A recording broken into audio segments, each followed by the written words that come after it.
খলিফাতুল মুসলিমিন হযরত ওমর রাদিয়াল্লাহু তাআলা আনহু হামসের কিছু লোকদের প্রতিনিধি দলকে ডাকলেন। হামস থেকে কিছু প্রতিনিধি দল খলিফাতুল মুসলিমিন ওমরের কাছে চলে গেলেন।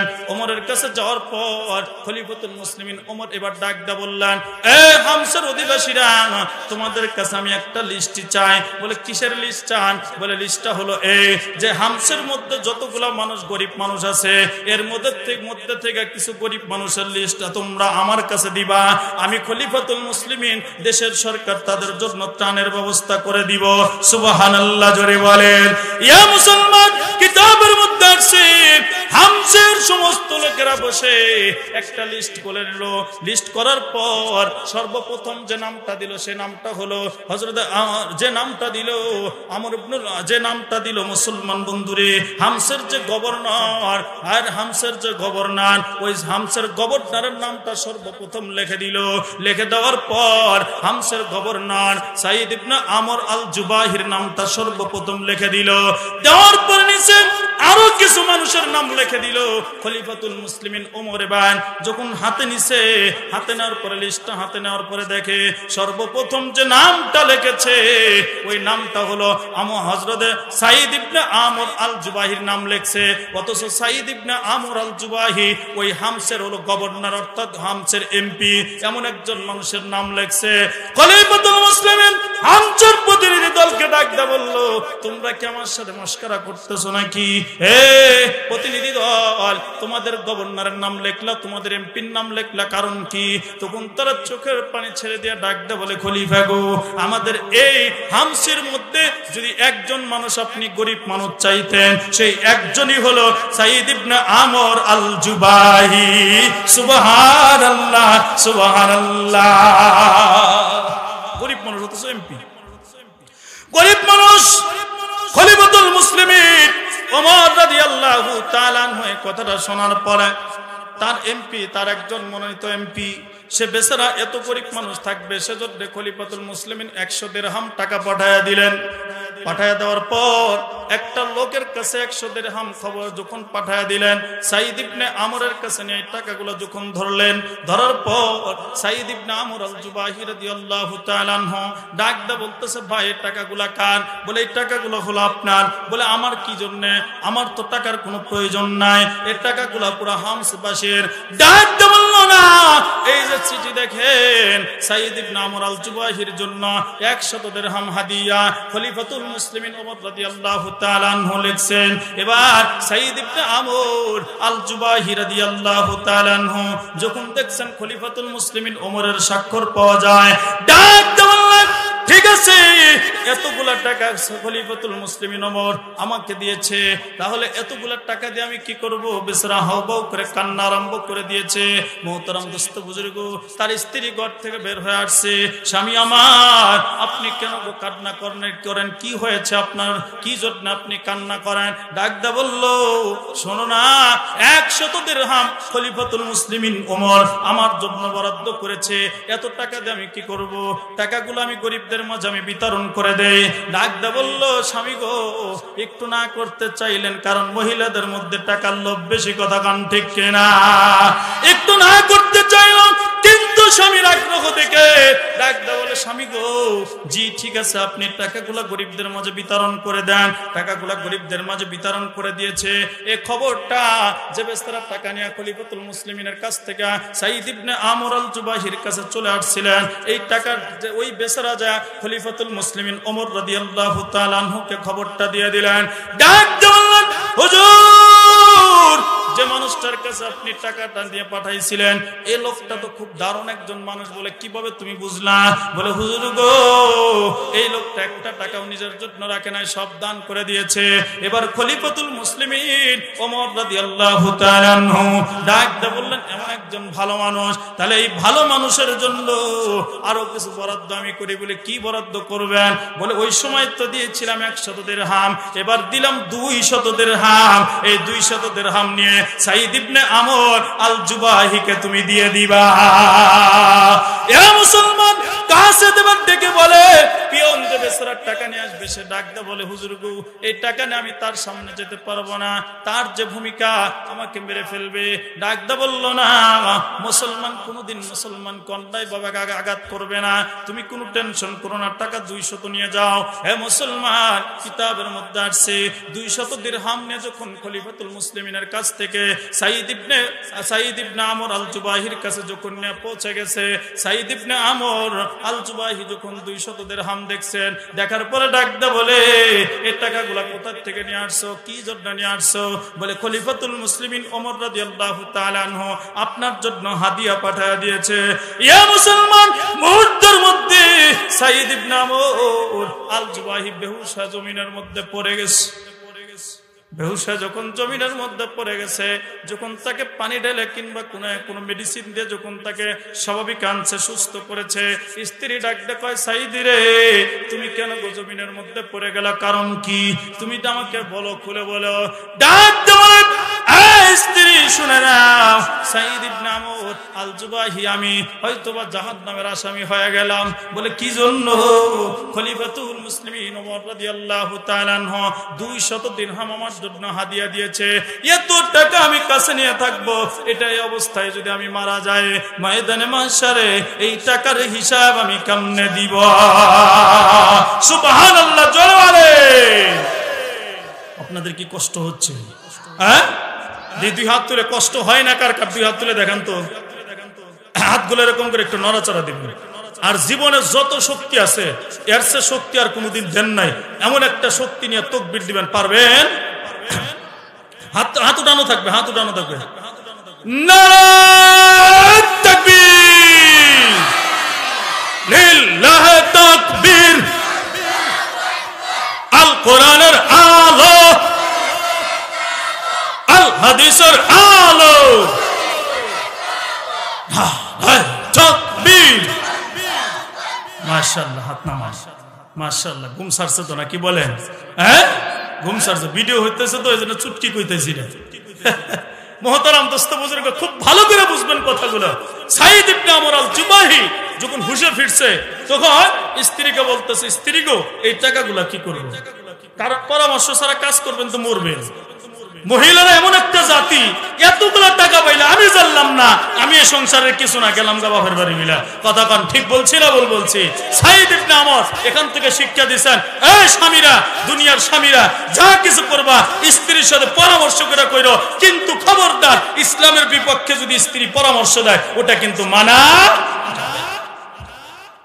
সাইদ স্ত্রীকে রেখে বলে, পানের স্ত্রী গো, প্রিয় তোমার শোনো, ভালো করে শোনো, তুমি 200 দিরহাম হাদিয়া আমার কাছে আসছে, এই 200 দিরহাম আমি কি করব?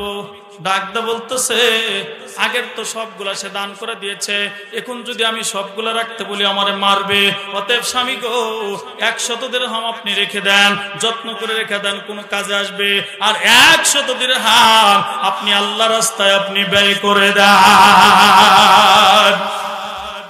সাইদ ইবনে আমর আল জুবাহি দেরি না করে গো 100 দিরহাম আল্লাহর রাস্তায় ব্যয় করে দিলেন।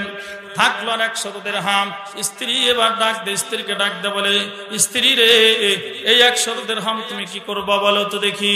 তখন স্বামীকে ডাক দে, বলে স্বামী আমার, এই 100 দিরহাম, এই 100 দিরহাম আপনি এমন জায়গায় রাখবেন, এমন ভাবে রাখবেন, এত সুন্দর করে যত্ন করে রাখবেন, কোনদিন যদি আমরা কোনো মুসিবতের মধ্যে পড়ি ওদিন যেন আমাদের 100 দিরহাম কাজে লাগে। তখন স্বামী সাইদ ইবনে আমর ডেকে বলে, ঠিক আছে প্রিয়, তোমার বুদ্ধিটা অনেক ভালো, ও জান আমার, তুমি খুব সুন্দর একটা বুদ্ধি দিয়েছো, ঠিক আছে তোমার বুদ্ধি ভালো। ইয়া মুসলমান, কিছুক্ষণ যাওয়ার পর সাইদ ইবনে আমর আল জুবাহি এবার স্ত্রীকে ডেকে বলে, ওই যে লোকটা যে টাকা নিয়ে আসছে উনি কিন্তু সব দেখতেছে।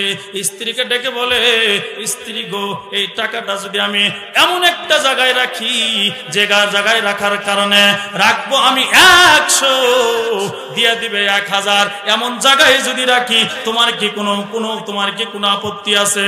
স্ত্রী কন, স্বামী আমার কোনো আপত্তি নাই, ঠিক আছে তাড়াতাড়ি নিয়ে রাখেন। এ মুসলমান, এ কথা যখন বলছে, কারণ আগেই বলছি মেয়েদের মধ্যে কিন্তু টাকার লোভ বেশি, খুব বেশি, কথা বলেন ঠিক কিনা? মোহতারাম দোস্ত বুজুর্গ, কিতাবের মধ্যে আসছে গো। এবার সাইদ ইবনে আমর স্ত্রীকে বলল একটু কাগজে লিখে দাও। স্ত্রী লিখে দিল, আমার স্বামীর টাকা 100, এমন একটা জায়গায় রাখবে, দিবে 100, দিয়ে দিবে 1000, এমন একটা জায়গায় রাখবে। স্ত্রী নিচে স্বাক্ষর করলো। মোহতারাম দোস্ত বুজুর্গ, কারণ নিষেধ যখন এই কথাটা স্বীকারোক্তি দিছে, এটা আবার অস্বীকার করতে চুল পরিমাণ দিদাও হবে না, সেজন্য স্বাক্ষর করে নিল। ডাকতে বলেন, ওগো প্রিয়তমা, তুমি তো আমাকে অনেক মহব্বত করো, ভালোবাসো গো প্রিয়তমা, তুমি আমাকে টাকাটা এমন একটা জায়গায় রাখার জন্য তুমি দিলা, যে ওই জায়গার মধ্যে রাখলে রাখবো আমি 100, পাবো আমি 1000, তাই তো? বলে হা হা হা। বলে তুমি জানো না, এই টাকা যদি আমি আল্লাহ রাস্তায় দান করে দেই, দিমু আমি 100 টাকা, আল্লাহ পাক রব্বুল আলামিন আমাকে এই 100 টাকার বদলতে আল্লাহ দান করবেন 1000 টাকার সওয়াব দান করবে। কিছু কি বুঝলেন? এখনই না, আর একটু দেরি আছে, সময় আমার অনেক, 11টা পর্যন্ত। মুহতারাম দোস্ত বুজুর্গ, আবার তাবারাকাল্লাজি তবারক আছে, সেজন্য মাহফিল পিছায়া যাচ্ছে, কথা বলেন ঠিক কিনা?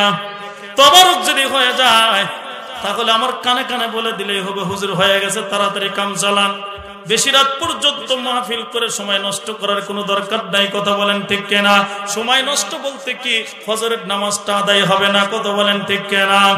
এ মুসলমান, ওই যে কাছে যে বেসরা ওই টাকাগুলো নিয়ে খলিফাতুল মুসলিমিনের দরবার থেকে নিয়ে আসতেছে, এই লোকটা সব দৃশ্যগুলো দেখলো।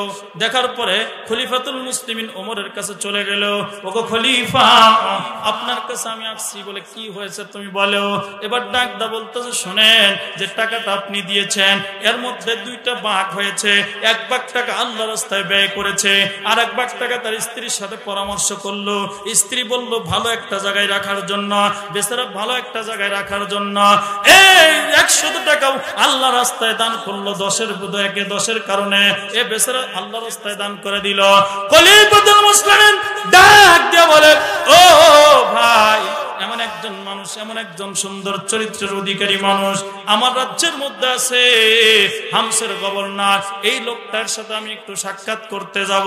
সুবহানাল্লাহ, সুবহানাল্লাহ জোরে বলেন। এত ভালো মানুষ, তার সাথে আমি সাক্ষাৎ করতে যাব। মুহতারাম দোস্ত বুজুর্গ, কিতাবের মধ্যে আসছে খলিফাতুল মুসলিমিন ওমর রাদিয়াল্লাহু তাআলা আনহু কিন্তু ওয়ার্দজাহানের প্রেসিডেন্ট, ওয়ার্দজাহানের সরকার, এই পুরো বিশ্বের অর্ধেকের সরকার কিন্তু ছিলেন খলিফাতুল মুসলিমিন হযরত ওমর রাদিয়াল্লাহু তাআলা। এ মুসলমান, কিতাবের মধ্যে আসছে খলিফাতুল মুসলিমিন হযরত ওমর রাদিয়াল্লাহু তাআলা আনহু যখন তার দরবারে চলে আসলেন, হামসের গভর্নর কাছে খলিফাতুল মুসলিমিন ওমর রাদিয়াল্লাহু তাআলা আনহু চলে আসলেন। আসার পরে হামসের সমস্ত লোকজনকে ডেকে একত্রিত করলেন, সকলকে ডেকে একত্রিত করলেন। একত্রিত করার পর ডাক দা বলতেছে, তোমরা শোনো, আমি তোমাদের কাছে একটা জিনিস আমি তোমাদের কাছে জানতে চাই। হে মুসলমান, এলোমেলো উঠা বসা করবেন না, সবাই সুন্দর করে চুপ করে বসে থাকেন। খুব ভালো করে বুঝবেন, কিতাবের মধ্যে আসছে খলিফাতুল মুসলিমিন হামসের সমস্ত লোকজনকে ডেকে বললেন, হে হামসের সমস্ত অধিবাসীরা, তোমরা একত্রিত হও, এই মাঠের মধ্যে তোমরা জমা হও। মুহতারাম দোস্ত বুজুর্গ, কিতাবের মধ্যে আসছে হামসের সমস্ত লোকজন ওই মাঠের মধ্যে জমা হলো। হওয়ার পরে খলিফাতুল মুসলিমিন একটা চেয়ারের মধ্যে বসা, হামসের গভর্নর সাইদ ইবনে আমর আল জুবাহি রাদিয়াল্লাহু তাআলা আনহু একটা চেয়ারের মধ্যে বসা। এবার কি হয় দেখেন, খলিফাতুল মুসলিমিন ওমর রাদিয়াল্লাহু তাআলা আনহু হামসের সমস্ত লোকজনকে ডেকে বললেন, এই হামসের অধিবাসীরা, তোমরা শোনো, আমার যে পাঠানো মনোনীত, যে আমার যে এই লোকটা, তোমাদের গভর্নর, তোমাদের এমপি সাইদ ইবনে আমর আল জুবাহি, এর বিরুদ্ধে কি তোমাদের কোনো বিচার আছেনি? মানুষ তো ভালো, তারপরে পরীক্ষা করার জন্য বলতেছে, এই লোকটার বিরুদ্ধে কোনো বিচার আসেনি তোমার? আল্লাহ, আপনারা বলেন, এই লোকটার বিরুদ্ধে কোনো বিচার থাকার কথা না, কিন্তু দেখা গেল যে এই লোকটার বিরুদ্ধে কোনো বিচার নাই। 4 কোণার থেকে 4 জন মানুষ দাঁড়ায় আছে, 4 জন মানুষ দাঁড়ায় আছে। খলিফা ডেকে বলতেছেন, এ ভাই তুমি কেন দাঁড়াইছো? তোমরা কেন দাঁড়াইছো? বিরুদ্ধে কি বিচার আছে? বলে হ্যাঁ, এই লোকটার বিরুদ্ধে আমাদের 4 জনের 4টা অভিযোগ আছে। বলে কি অভিযোগ? তোমরা বলো। এ মুসলমান, আজও যদি আমাদের দেশের এমপি মন্ত্রীদের সামনে যদি এরকম করে অভিযোগ প্রয়োগ করার মতো সাহস এবং ক্ষমতা যদি আমাদের সরকার বাহাদুর দিত, তাহলে কিন্তু কোনো কেউ কোনোদিন দুর্নীতি করতে পারতো না। কথা বলেন ঠিক কিনা? কারণ দিলের মধ্যে ভয় থাকতো যে অভিযোগ করব, মানুষের মধ্যে দিলের মধ্যে ভয় থাকতো। মোহতারাম দোস্ত বুজুর্গ, কিতাবের মধ্যে লেখছে সাইদ ইবনে আমর আল জুবাহি নিচের দিকে মাথাটা দিয়ে চোখের পানি ধর করে ছাড়তেছে। খলিফাতুল মুসলিমিন ওমর ডাক দা বলতেছে, বন্ধু গো, তোমার কি অভিযোগ? তুমি সর্বপ্রথম ডাক, তুমি বলো। এবার ওই লোকটা ডেকে বলতেছে, হুজুর গো, আমার অভিযোগ হলো আমরা আমাদের গভর্নরকে আমরা দিনে পাই, রাত্রে পাই না। অভিযোগ কি দেখছেন? দিনে পাই, রাত্রে পাই না। দিনে তার অফিস খোলা থাকে, রাত্রে তার অফিস তালা থাকে। আমাদের রাত্রেও অনেক কাজকর্ম আছে, অনেক কিছু তার সাথে কথা আছে, কিন্তু তারে পাই না। জনগণ সব স্তূপ হয়ে গেছে, একদম চুপ হয়ে গেছে। আমরা হলে তো কইতাম এই তো কই খলিফা যায় কোন রাইতে আবার নাকি গা, সব চুপ। আচ্ছা ঠিক আছে, 1 নম্বর অভিযোগ। এদিকে সাইদ ইবনে আমরের চোখ দিয়ে পানি ধর করে ছাড়তেছে। এ ভাই 2 নম্বর, তুমি দাঁড়াও, তোমার কি অভিযোগ বলো? বলতেছে, খলিফা, এই লোকটার বিরুদ্ধে আমার অভিযোগ হলো এই লোকটা মাসে 1 দিন দেরি করে আসে, না মাসে 1 দিন কামাই দেয়, মাসে 1 দিন আমাদের অফিস থেকে দূরে থাকে, অফিস করে না। কেন সে অফিস করে না? এই অভিযোগটা আমার। 2-3 নম্বর ব্যক্তিকে দাঁড় করছে, ভাই তুমি দাঁড়াও, তোমার কি অভিযোগ? লোকটা কয়, হুজুর, আমার অভিযোগ হলো আমাদের এই নেতা, আমাদের গভর্নর সাইদ ইবনে আমর আল জুবাহি, এই বেচারা সপ্তাহে কোন দিন 10 থেকে 15 মিনিট পরে আসে। কিন্তু পরে কেন আসে, এই জন্য আমার তার অভিযোগ, এটা আমাকে বলতে হবে।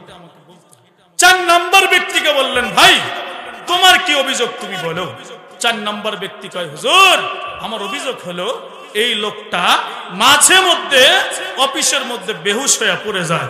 কেন পড়ে যায়? এমন পাগল লোক কেন আপনি আমাদের অফিসে দিলেন? অভিযোগ কিন্তু জটিল, 4টাই। খলিফাতুল মুসলিমিন ওমর রাদিয়াল্লাহু তাআলা দেখলেন 3টাও হয়তোবা জবাব দিতে পারবো, 4 নম্বর যেটা মাঝে মধ্যে পাগল হয়ে যায়, কোন পাগল ছাগলটা দিয়ে তো রাষ্ট্র পরিচালনা করা ইসলামে নিষেধ আছে, অতএব এর তো তাড়াতাড়ি বরখাস্ত করবেন। সাইদ তো নিচের দিকে চোখ দিয়ে ধর করে পানি ছাড়ছে। খলিফাতুল মুসলিমিন সাইদ ইবনে আমরকে ডেকে বলে, সাইদ রে, সর্বপ্রথম যে অভিযোগটা করলো 1 নম্বর ব্যক্তি যে অভিযোগ করলো তোমাকে দিনে পাওয়া যায়, রাত্রি পাওয়া যায় না। ও সাইদ, কি হয়েছে? কি জন্য তোমার রাত্রে পাওয়া যায় না, দিনে পাওয়া যায়? সাইদ চোখের পানি ছেড়ে দেখ খলিফাকে ডেকে বলে, হুজুর গো, আমার গোপন বেদ আমি কাউকে বলতে চেয়েছিলাম না, হুজুর, আপনি যদি গোপনে আমার থেকে শুনতেন আমি খুশি হইতাম। খলিফাতুল মুসলিমিন, ইসলাম কেমন একটা ধর্ম, আল্লাহু আকবার। খলিফাতুল মুসলিমিন ডেকে বলে, না না না, জনসম্মুখে তোমার বিচার, তোমার এই জনসম্মুখেই তোমাকে বলতে হবে। সুবহানাল্লাহ, সুবহানাল্লাহ জোরে বলে।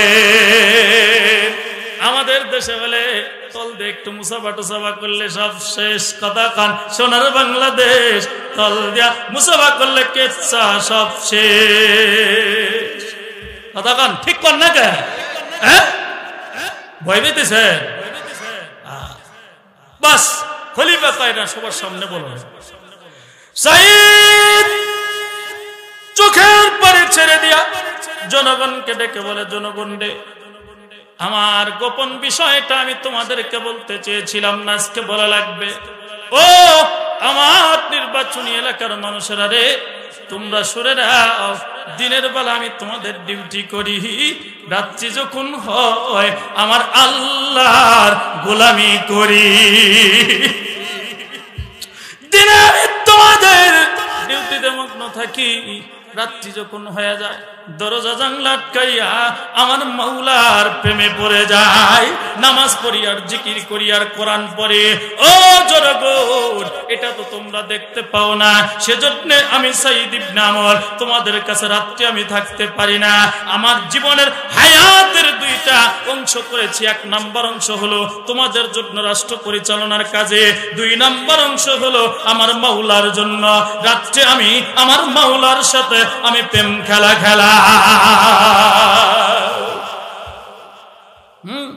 মাওলার প্রেমে যারা পড়ছে তারাই বলছে কত মজা। আল্লাহ ডাক দিলেই আমার জীবনে সব নিয়ে যাও, আল্লাহ ডাকটা আবারও দাও। আল্লাহু আকবার। এ মুসলমান, সাইদ ইবনে আমরকে ডেকে বলতেছে, খলিফাতুল মুসলিমিন ডেকে বলে, সাইদ রে, 2 নাম্বার অভিযোগকারী যে বেচারা, তুমি সপ্তাহে একদিন করে আমাদের অফিসে আসো না, এটার অভিযোগ করেছে, এটার তুমি জবাব দাও। সাইদ ইবনে আমর আল জুবাহি ডেকে বলতেছে, হুজুর গো, আমার পারিবারিক বিষয় আমি বলতে চেয়েছিলাম না, কিন্তু বলা লাগবে। হুজুর, আপনি শোনেন, আমি যে কাপড়টা পরিধান করে আছি এই একটা কাপড়ই আমার, এর ছাড়া আমার আর কোনো কাপড় নেই। হুজুর, 1 মাস যখন এই কাপড়টা আমি পরিধান করি ঘেমে যাই, বন্ধ হয়ে যায়। শুক্রবার যখন আসে ঘরের মধ্যে হালকা কিছু পরিধান করে এই জামাটা আমি ধুয়ে দেই, সারাদিন শুকায়, পরের দিন ওটা গায়ে দিয়ে অফিসে আসি। কি বুঝলেন আপনারা? আমি আপনাদেরকে ছোট্ট মানুষ, আমি কি বুঝাবো? জনগণের চোখটা পানি ধর ধর করে, জনগণের চোখটা পানিগুলো পড়তেছে রে বন্ধু। এবার খলিফাতুল মুসলিমিন সাইদ ইবনে আমর আল জুবাহিকে ডেকে বলে, ও সাইদ, 3 নাম্বার ব্যক্তি যে তোমার বিরুদ্ধে অভিযোগ করেছে, 3 নাম্বার। বলে কোন ব্যক্তি, কি অভিযোগ? 3 নাম্বার ব্যক্তি অভিযোগ করেছে যে তুমি মাঝে মধ্যে সপ্তাহে একদিন কিছু টাইম বেশি লেট করে আসো, একটু দেরি করে আসো, 15 থেকে 20 মিনিট। এটার কারণ কি? এটার হিসাব দাও। সাইদ ডেকে বলে, হুজুর, আমার বাড়িতে কোনো কাজের মানুষ নাই গো, কোনো কাজের মানুষ আমার বাড়িতে নাই। আমার ওয়াইফ, আমি যেমন সারা রাত্রি আল্লাহর গোলামি করি, আমার স্ত্রীও সারা রাত্রি আল্লাহর গোলামি করে। কোনদিন যদি ফজরের নামাজ পড়ে যদি না একটু যদি তার ঘুমানোর প্রয়োজন হয়, উনি ঘুমায়া যায়। ওই খাবারটা আমি সাইদ ইবনে আমর তৈয়ার করতে একটু সময় দেরি হয়ে যায়, সেজন্য আমি দেরি করে অফিসে আসি।